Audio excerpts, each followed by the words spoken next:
नमस्कार।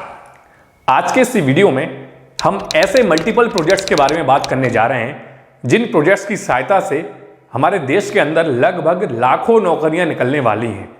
अगर एक गिनती में आप लोगों को बता दूं तो लगभग 6,75,000, जी हां 6,75,000 नौकरियां इन प्रोजेक्ट्स की सहायता से लमसम निकलेंगी।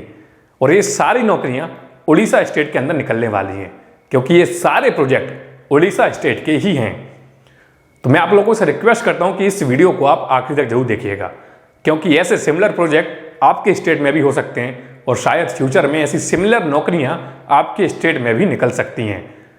तो अगर आप ऐसे वीडियो देखना पसंद करते हैं तो मैं आपसे रिक्वेस्ट करता हूं कि आप हमारे इस चैनल को सब्सक्राइब कीजिए, बेल आइकन को प्रेस कीजिए, जिससे फ्यूचर में हम ऐसा कोई भी वीडियो डालें उसका नोटिफिकेशन सबसे पहले आप तक पहुंचे।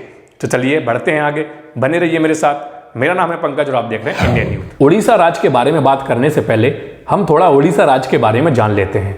उड़ीसा राज्य की स्थापना 1 अप्रैल 1936 को कटक के कनिका पैलेस में भारत के एक राज्य के रूप में हुई थी और इस नए राज्य के अधिकांश नागरिक उड़िया भाषा का ही उपयोग करते आ रहे हैं। इस राज्य में 1 अप्रैल को उत्कल दिवस यानी कि ओडिशा दिवस के रूप में मनाया जाता है। क्षेत्रफल के अनुसार उड़ीसा भारत का 9वां और जनसंख्या के हिसाब से 11वां सबसे बड़ा राज्य है। वैसे तो पूरे उड़ीसा के अंदर बहुत सारे छोटे बड़े मेगा प्रोजेक्ट चल रहे हैं। अगर हम इन सब प्रोजेक्ट के बारे में बात करेंगे तो यह वीडियो बहुत लंबा हो जाएगा, इसलिए इस वीडियो को हम 2 पार्ट में डिवाइड करेंगे। यह पहला पार्ट है, उस पार्ट में हम इंडस्ट्रियल और इंफ्रास्ट्रक्चर के प्रोजेक्ट को कवर करेंगे।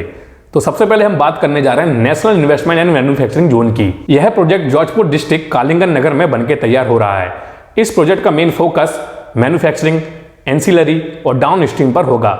मतलब कि इस प्रोजेक्ट के तहत इंडस्ट्रीज को लाना, मैन्युफैक्चरिंग को बढ़ाना और फिर उनकी सहायता से लोगों के लिए रोजगार और बिजनेस की अपॉर्चुनिटीज को क्रिएट करना होगा।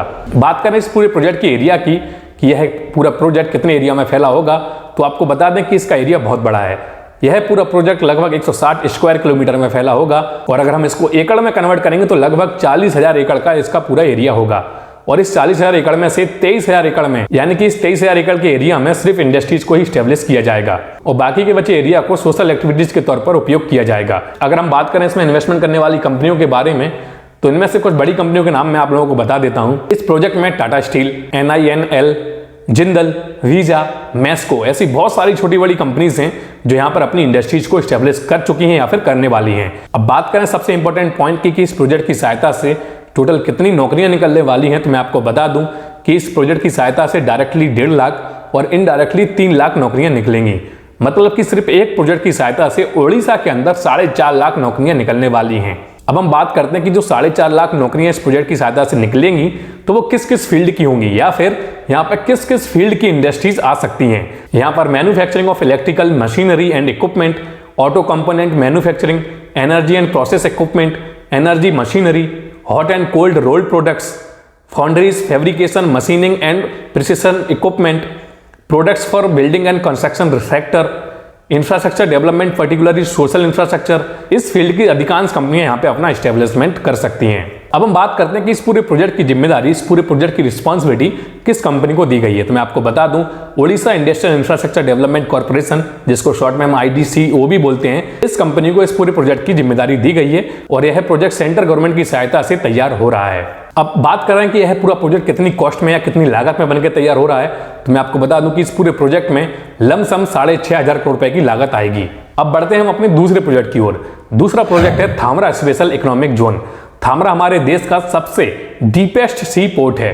इस पोर्ट पर इंटीग्रेटेड डेवलपमेंट के रूप में industrial, commercial, residential and logistic hub को डेवलप किया जाएगा और इंडस्ट्रीज के फॉर्म में यहाँ पर 6 तरह की इंडस्ट्रीज एस्टेब्लिश होंगी। ये सारी इंडस्ट्री इन्वायरमेंटल फ्रेंडली होंगी, मतलब कि इससे किसी भी तरह का पॉल्यूशन नहीं होगा। यह पूरा प्रोजेक्ट 7500 एकड़ में फैला होगा। बात करें इस प्रोजेक्ट के आसपास की कनेक्टिविटी की तो यह प्रोजेक्ट नेशनल हाईवे 5 से लगभग 62 किलोमीटर की दूरी पर और रेलवे लाइन इस प्रोजेक्ट से कनेक्टेड होगी और इसका सबसे पास वाला एयरपोर्ट है भुवनेश्वर एयरपोर्ट, जो कि यहाँ से लगभग 143 किलोमीटर की दूरी पर होगा। लेकिन फ्यूचर में इस प्रोजेक्ट पर एक एयर स्ट्रिप बनाने का भी प्रपोजल है, मतलब कि भविष्य में यहाँ पर प्लेन लैंड और टेक ऑफ भी कर सकते हैं। तो ये थी इस प्रोजेक्ट को लेकर सारी कनेक्टिविटी कि यहाँ पर किस किस तरह की कनेक्टिविटी फ्यूचर में मिलेगी। अब बात करें सबसे इंपॉर्टेंट पॉइंट की कि इस प्रोजेक्ट से कितनी जॉब्स क्रिएट हो सकती हैं। देखिए, इस प्रोजेक्ट की सहायता से डायरेक्टली लगभग 50,000 जॉब्स और इनडायरेक्टली लगभग 1,50,000 जॉब्स क्रिएट होंगी। मतलब कि सिर्फ इस प्रोजेक्ट से 2 लाख नौकरियां ओडिशा राज्य के अंदर निकलेंगी, जो कि एक वास्तव में बहुत अच्छी बात है। अब हम जानते हैं कि यह पूरा प्रोजेक्ट कितनी लागत से बनकर तैयार होगा। तो मैं आपको बता दूं, यह पूरा प्रोजेक्ट 5,000 करोड़ रुपए की लागत से बनकर तैयार होगा।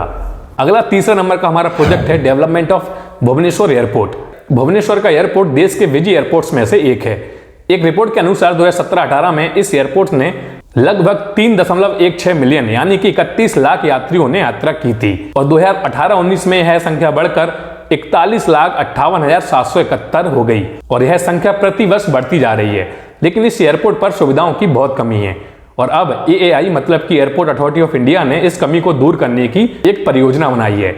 इस परियोजना के अंतर्गत इस पूरे एयरपोर्ट को 2 पार्ट में डिवाइड करके इसको डेवलप किया जा रहा है।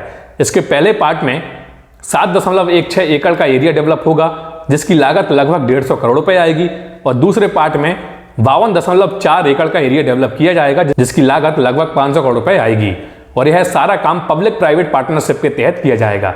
अब जानते हैं कि इस डेवलपमेंट में इस पूरे एयरपोर्ट पर क्या क्या डेवलप किया जाएगा। इसमें इस पूरे प्रोजेक्ट को वर्ल्ड क्लास फैसिलिटीज प्रोवाइड कराई जाएंगी जिसमें world class cafeteria, play centre, work centre और इनके अलावा hotels and motels and convention centre, logistics and warehousing park, airport commercial district के अंतर्गत एयरपोर्ट बिजनेस पार्क और बेसिक कम्युनिटीज के तहत medical centre, fuel pump, aviation skill development centre आदि सुविधाएं इस पूरे प्रोजेक्ट के तहत डेवलप की जाएंगी और कुल मिलाकर इस पूरे एयरपोर्ट को वर्ल्ड क्लास एयरपोर्ट के रूप में तैयार किया जा रहा है। अब हम बढ़ते हैं अपने अगले प्रोजेक्ट की ओर। अगला हमारा चौथा प्रोजेक्ट है development of industrial park at Paradip port. Bharat की सागरमाला परियोजना के तहत देश के लगभग सारे पोर्ट को डेवलप किया जा रहा है और इनमें से बहुत सारे पोर्ट को स्मार्ट इंडस्ट्रियल पोर्ट में बदला जा रहा है जिससे वहां की सुविधाओं को बढ़ाकर वहां रोजगार और बिजनेस को और ज्यादा बूस्टअप किया जा सके। इसी परियोजना के अंतर्गत उड़ीसा के पोर्ट को भी स्मार्ट इंडस्ट्रियल पार्क में कन्वर्ट करने की परियोजना है। इस परियोजना में पोर्ट के आसपास लगभग 1600 एकड़ में यह इंडस्ट्रियल पार्क को डेवलप किया जा रहा है जिसमें अभी तक लगभग 300 एकड़ लैंड आइडेंटिफाई कर ली गई है, बाकी की प्रोसेसिंग चल रही है। इस इंडस्ट्रियल पार्क में अलग अलग तरह की इंडस्ट्रीज को स्टैब्लिश किया जाएगा जिसमें कुछ नाम मैं आप लोगों को बता देता हूं, जैसे timber based industrial park, edible oil park, solar park, sea food park. तो इस तरह की सारी इंडस्ट्रीज को यहाँ पे स्टैब्लिश किया जाएगा। अब हम करते हैं सबसे इंपॉर्टेंट बात कि इन इंडस्ट्रीज से कितनी नौकरियां निकल सकती हैं। तो मैं आपको बता दूं कि इस प्रोजेक्ट की सहायता से और इन इंडस्ट्रीज की सहायता से लगभग 25,000 नौकरियां निकलेंगी जो कि इस प्रोजेक्ट की काफी अच्छी बात होगी। तो अगर हम बात करें लागत की कि यह पूरा इंडस्ट्रियल पार्क कितनी लागत में बनकर तैयार होगा, तो यह पूरा पार्क लगभग 500 से 800 करोड़ रुपए की लागत में बनकर तैयार होगा। तो ये थे हमारे आज के मेगा प्रोजेक्ट। उम्मीद है कि यह वीडियो आपको पसंद आया होगा और मैं उम्मीद करता हूं कि इन सब जॉब्स के बारे में जानकर अगर आप अप्लाई करना चाहते हैं तो आप गूगल कीजिए, इनके बारे में और जानिए और आप इन प्रोजेक्ट्स के बारे में क्या सोचते हैं, नौकरियों के बारे में क्या सोचते हैं, नीचे कमेंट बॉक्स में जरूर बताइए। उम्मीद है कि आपने इस वीडियो को आखिर तक जरूर देख लिया होगा और इस वीडियो को देखने के बाद आपको पता लग गया होगा कि कैसे उड़ीसा स्टेट के अंदर मल्टीपल प्रोजेक्ट्स चल रहे हैं, कैसे उड़ीसा स्टेट के अंदर फ्यूचर में लाखों नौकरियां आने वाली हैं। तो अगर यह वीडियो आपको पसंद आया तो मैं आपसे रिक्वेस्ट करता हूं कि इस वीडियो को आप लाइक कीजिए, ज़्यादा से ज़्यादा शेयर कीजिए जिससे कि ज़्यादा से ज़्यादा लोगों को पता लगे, ज़्यादा से ज़्यादा लोग इन नौकरियों के लिए अप्लाई कर सकें। और आप इस वीडियो के बारे में क्या सोचते हैं, आप इन नौकरियों के बारे में, इन प्रोजेक्ट्स के बारे में क्या सोचते हैं, नीचे कमेंट बॉक्स में जरूर बताइएगा। और इसके अलावा अगर आप ऐसे वीडियोस देखना पसंद करते हैं तो मैं आपसे रिक्वेस्ट करता हूं कि अगर आप हमें यूट्यूब पर सुन रहे हैं तो आप हमारे इस चैनल को सब्सक्राइब कीजिए और अगर आप हमें फेसबुक पर सुन रहे हैं तो आप हमारे इस फेसबुक पेज को लाइक कीजिए, हमें फॉलो कीजिए। तो आज के इस वीडियो में इतना ही, मिलते हैं अगले वीडियो में, तब तक के लिए जय हिंद, जय भारत।